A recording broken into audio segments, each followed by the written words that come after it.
अस्सलाम वालेकुम जी, इंजमामुल हसन ताजकॉन बिल्डर से हम दोबारा आपकी खिदमत में हाज़िर हुए हैं। आज की वीडियो बनाने का मकसद बेसिकली ये है कि कुछ जो आम पब्लिक है उनको आइडिया नहीं होता कि सपोज़ किसी ने दीवार करनी है तो उसको आइडिया नहीं होता कि यार मुझे ईंटें कितनी चाहिए होंगी, तो वो कभी ज़्यादा मंगवा लेते हैं, कभी कम मंगवा लेते हैं। तो अगर ज़्यादा मंगवा लें तो वो भी ज़ाया हो जाती हैं, पड़ी रहती हैं, और अगर कम मंगवा लें तो फिर आपको चक्कर पड़ता है दोबारा से ईंटें मंगवाएं, जो कैरेज वगैरह एक्स्ट्रा पड़ जाता है। तो उसमें ये होता है कि आज मैं आपको समझाता हूँ कि हम ईंटें कैसे कैलकुलेट कर सकते हैं। सपोज़ कर लें कि आपने एक दीवार बनानी है और जो दीवार की जो लेंथ है वो है, सपोज़ कर लेते हैं 40 फीट है, ठीक है।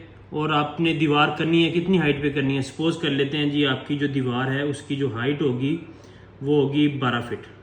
अमूमन 12 फीट होती है, या कुछ लोग ऑफिस में या जो कमर्शियल प्लाजे होते हैं उनमें कम होती है, 9 फुट होती है, 10 फुट होती है, लेकिन घरों में ऑलमोस्ट 11 या 12 फीट ही यूज़ होती है।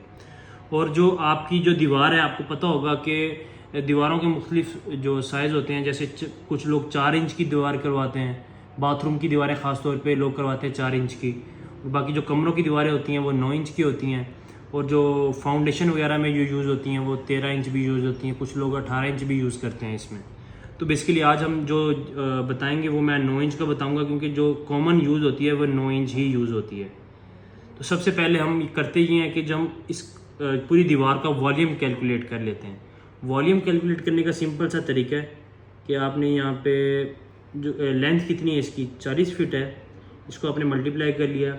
उसके बाद आपकी हाइट है वो आपकी 12 है, ठीक है। और आपकी जो ईंट का साइज़ है, मतलब जो दीवार की चौड़ाई है, थिकनेस है, जिसको आप कह सकते हैं ये थिकनेस होगी, ठीक है।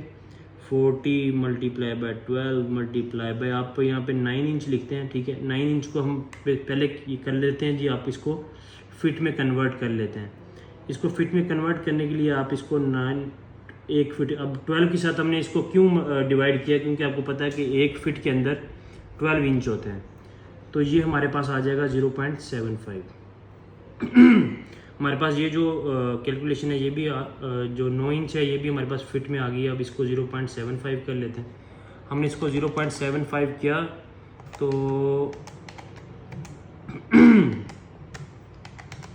हमारे पास जो वैल्यू आई है वो है जी 360 क्यूबिक फीट। 360 क्यूबिक फीट आपकी जो वॉल है उसका वॉल्यूम है, ठीक है। अब एक जो कांस्टेंट चीज़ है, अगर आप FPS के साथ देखते हैं तो जो एक क्यूबिक फीट होता है इज इक्वल टू है, इसमें एक क्यूबिक फीट के अंदर 13.25 ब्रिक्स यूज़ होती हैं। मतलब ये कांस्टेंट चीज़ है कि एक क्यूबिक फीट के अंदर अगर 9 इंच की आपकी वो है ईंट है तो 13.25 ब्रिक्स यूज़ होती हैं। तो आपने सिंपल सा करना क्या है कि जी 360 मल्टीप्लाई 13.25, अब 13.25 360 मल्टीप्लाई बाय 13.25 किया, आपके पास जो ईंटें आई हैं वो जी 4770। आपकी जो एक दीवार है जिसकी लेंथ है 40 फीट, हाइट है 12 फीट और 9 इंच की वो दीवार है, तो उसमें जो ब्रिक्स यूज़ होंगी वो 4770 ईंटें यूज़ होंगी, 4770 ईंटें यूज़ होंगी। और इसमें अभी मोर्टर की जो रेशो है वो भी हमने ऐड नहीं की कि मोर्टर कितना लगेगा, जिसको हम बेसिकली मसाला कहते हैं, कि इसमें मसाला यूज़ होगा। वो अलग से आपके लिए एक वीडियो बनाऊंगा, उसमें आपको बताऊंगा कि एक दीवार के अंदर कितना मसाला यूज़ होता है और कि उसकी रेशो क्या रखनी चाहिए, और मतलब कौन सी ऐसी रेशो है जिसके हिसाब से आपका जो चुनाई है वो आप परफेक्ट होती है। Thank you so much. आज की वीडियो के लिए इतना ही। आप